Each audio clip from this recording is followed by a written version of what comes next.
Nero, the fifth emperor of the Roman Empire, is one of the most infamous rulers in history. His reign from 54 to 68 AD is often remembered for its extravagance, cruelty, and scandal, though it was also marked by significant cultural and infrastructural developments. Nero's life and reign are subjects of much historical debate, with his legacy shaped by ancient sources that were often hostile to him. Nero Claudius Caesar Augustus Germanicus was born on December 15, 37 AD, as Lucius Domitius Ahenobarbus into a prominent Roman family. His mother, Agrippina the Younger, was a powerful figure in the Julio-Claudian dynasty, and his father was a member of the Domitian branch of the family. Agrippina married her uncle, Emperor Claudius, in 49 AD, and through this marriage Nero was adopted by Claudius and became his successor. In 54 AD, when Nero was just 16 years old, Claudius died under suspicious circumstances. Many believed Agrippina poisoned her husband to secure Nero's path to the throne. With Claudius's death, Nero ascended to the throne at a young age, with his mother acting as his primary advisor. Early in his reign, Nero was heavily influenced by his advisors, notably the philosopher Seneca, who served as his tutor, and the prefect of the guard, Burrus. These early years of his rule were characterized by relative peace and good governance, but this would not last. For the first few years of his rule, Nero's mother, Agrippina, held significant influence over the young emperor. However, their relationship began to deteriorate as Nero grew more independent and assertive. In 55 AD, Nero, seeking to consolidate his power and distance himself from his mother, ordered her murder, possibly with the assistance of his advisors.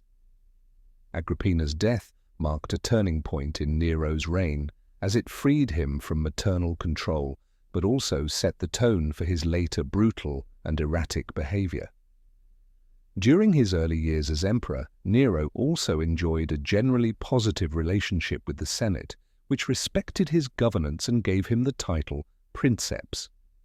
Under the guidance of Seneca and Burrus, Nero initially pursued policies of moderation, particularly in relation to the Senate, avoiding the lavish displays of power that were common in the reigns of previous emperors. Nero even enacted a number of reforms that were popular among the people, such as reducing taxes and promoting public games and festivals.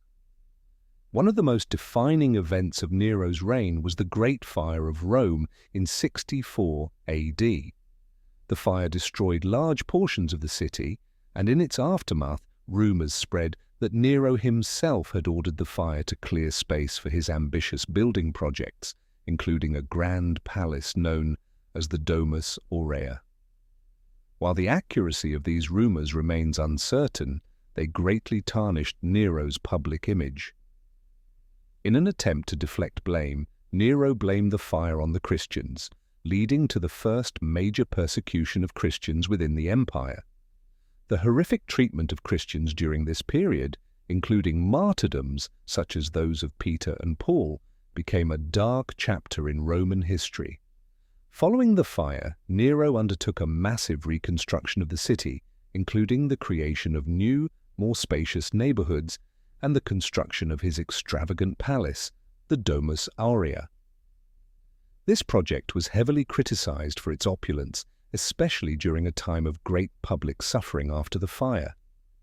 His growing extravagance and disregard for traditional Roman values alienated many in the Roman elite, particularly the Senate. As Nero's reign continued, his behavior became increasingly erratic and despotic. His early advisors, such as Seneca and Burrus, were either removed or forced into retirement, and Nero surrounded himself with flatterers and sycophants. He became obsessed with his own artistic ambitions, particularly in the fields of music and theatre, and insisted on performing publicly, which scandalized the Roman aristocracy. Nero's love of the arts also led him to lavishly fund gladiatorial games and theatrical performances, but these indulgences further alienated the Roman elites. Nero's personal excesses were mirrored by his increasingly authoritarian rule.